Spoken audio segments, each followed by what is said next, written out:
Romance and wine. I think these are two things that go together just perfectly.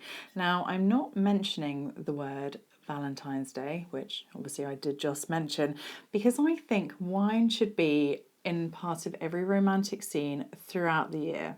And that could be romantic love, but then also love, platonic love, love with wine that you share with friends as well. So everything that I picked today, whether it's a romantic love or a platonic love, they can be enjoyed in every scenario. However, these are certain things that just particularly appeal to me when I think about romantic wines. Now, some of them may not have the most beautiful of labels, but this is why it's what's in the bottle that always counts. So let's have a little taste and see what you think. First up, we are tasting one of my absolute favourite champagnes, Billecart Salmon Rosé, non-vintage.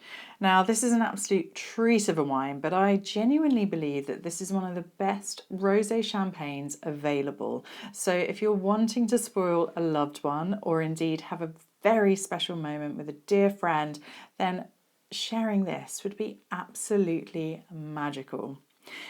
They've been in the same family since 1811, and in Champagne, it's actually quite rare to have that real family heritage. So that's over 200 years in the same family. They care for their vines meticulously, and they are an inspiring champagne house. I'm really excited to taste the rosé. It's a blend of 3 grapes, predominantly Chardonnay, nearly 50% Chardonnay, then some Pinot Noir and some Pinot Meunier as well. As you can see, it's got a really beautiful pale pink colour, and I'm looking forward to tasting it. And it smells gorgeous. It has this lovely, there's quite a zesty note to it, as well as this beautiful kind of strawberry, red currants, a little hint of raspberry. Very inviting. I don't know if I'm going to want to use a spittoon on this one.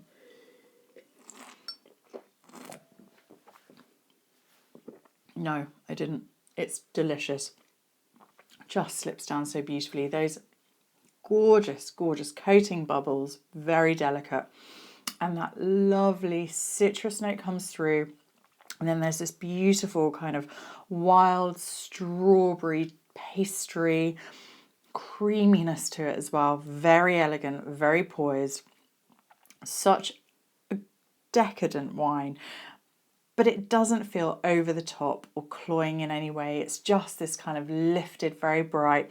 And I want to take myself off with this bottle, or maybe just go and enjoy some company all by myself. It's absolutely lovely, but probably best shared with somebody else. So enjoy, look out for this, treat yourself to this beautiful champagne.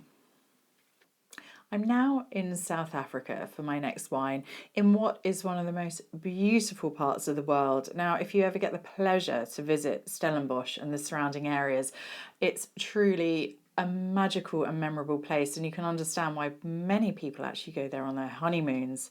Now, this is a wine that you should not judge by its label, because I'm sorry, Ken, there's nothing very romantic about this. However, it's all about the grape that's in the glass here.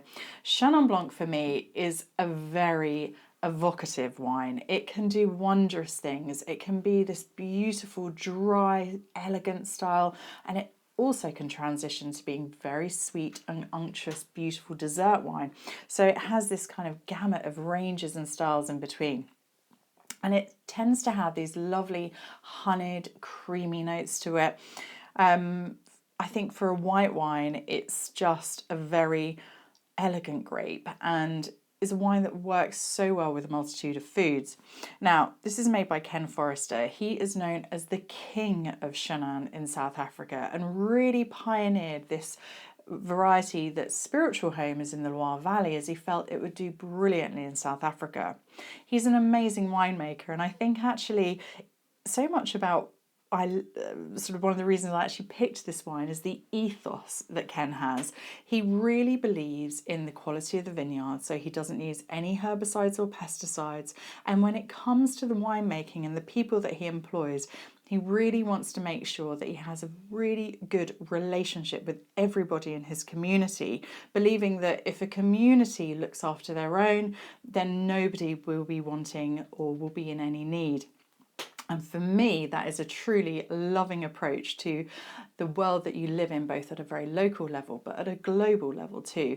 So there's something very charming, loving, and beautiful about that. Anyway, enough about my little homage to Ken. Let's taste his wine. And it smells gorgeous. You do have that lovely honeyed, there's white blossom, a little bit tropical, a bit peachy.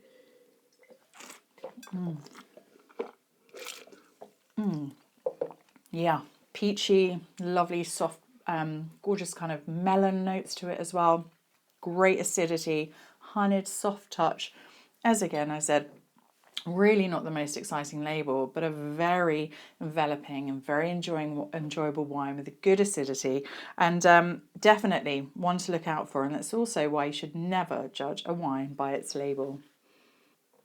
For my next wine, we are in the Loire Valley, and this is a beautiful Cabernet Franc from a 5th generation winemaker. They're fully organic, and they're in the region of Bourgogne, which is not too far from the charming town of Chinon. Now, the reason I picked this wine is because it has these kind of evocations of something kind of quite rural and rather beautiful and charming. It's a bit more of a rustic wine, but there's a lovely, almost ethereal note to it. There's a lightness to this wine as well. So I have these kind of windswept images of me kind of walking through some gorgeous countryside. There's a sort of a, I don't know, a Wuthering Heights aspect to this, and maybe that's just the hopeless romantic in me. So bear with me, but it's just a beautiful wine. So let's have a little taste. And it smells gorgeous. You have that kind of, it's a lovely earthy, smoky note to it, but also lots of bright fruit coming through too. Lots of sort of cranberry, bright cherry, a dark sort of plum as well. And it's delicious. Lovely acidity, very lively, really bright, bright fruit. The smoky note is more on the nose. I think actually the body is all about that kind of fruit forward, juicy, and very, yeah, as I say, it's got this kind of rustic note that I really love about that.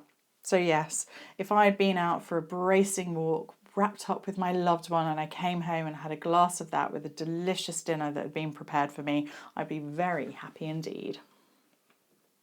For my final wine, I have picked what I think is basically the equivalent of a delicious box of chocolates. Now, some people might love to give a gift of chocolates to their loved ones, but if they love wine, you might want to consider a Primitivo instead. This is a Primitivo di Manduria, so this is a region in Puglia. We're in the heel of Italy, and it tends to make these deep, rich, chocolatey, generous wines. Now, you may have heard of Amarone, and they're from the north of Italy. They're also beautiful, but they come with a much higher price tag. So if you love Amarone but don't want to pay those prices, then maybe look for a Primitivo instead. I'm excited to taste this. I think it's going to be very unctuous, but let's have a little go and see what's going on. And it really does smell very chocolatey, maybe like a sort of a chocolate covered cherry. It's got that kind of deep note to it. Really rich nose.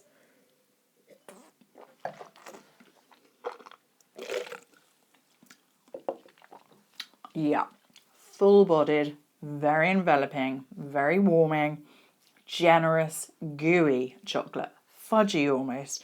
But there's lovely fruit there as well. Really sweet, concentrated, bright red cherries, some beautiful plums, plump ripe strawberries as well. Perhaps you could think of something like a chocolate dipped strawberry in that. So I think if you're looking for a romantic equivalent to a box of chocolates for the wine lover in your life, and you don't want to spend a fortune, then looking for a Primitivo di Manduria from Puglia is an excellent recommendation. So my idea of romance could be entirely different to yours, and that is the glory of human nature. What we love and what makes us feel happy just range so much. But I think if you love wine, it's universally acknowledged that it is a beautiful thing to enjoy with loved ones, whether that's a romantic love or a platonic love. And I think all of these have a really great place in that. So next time you're thinking about someone special in your life, why not treat them to a really beautiful bottle of wine?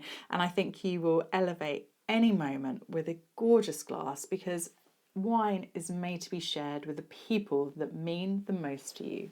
Cheers.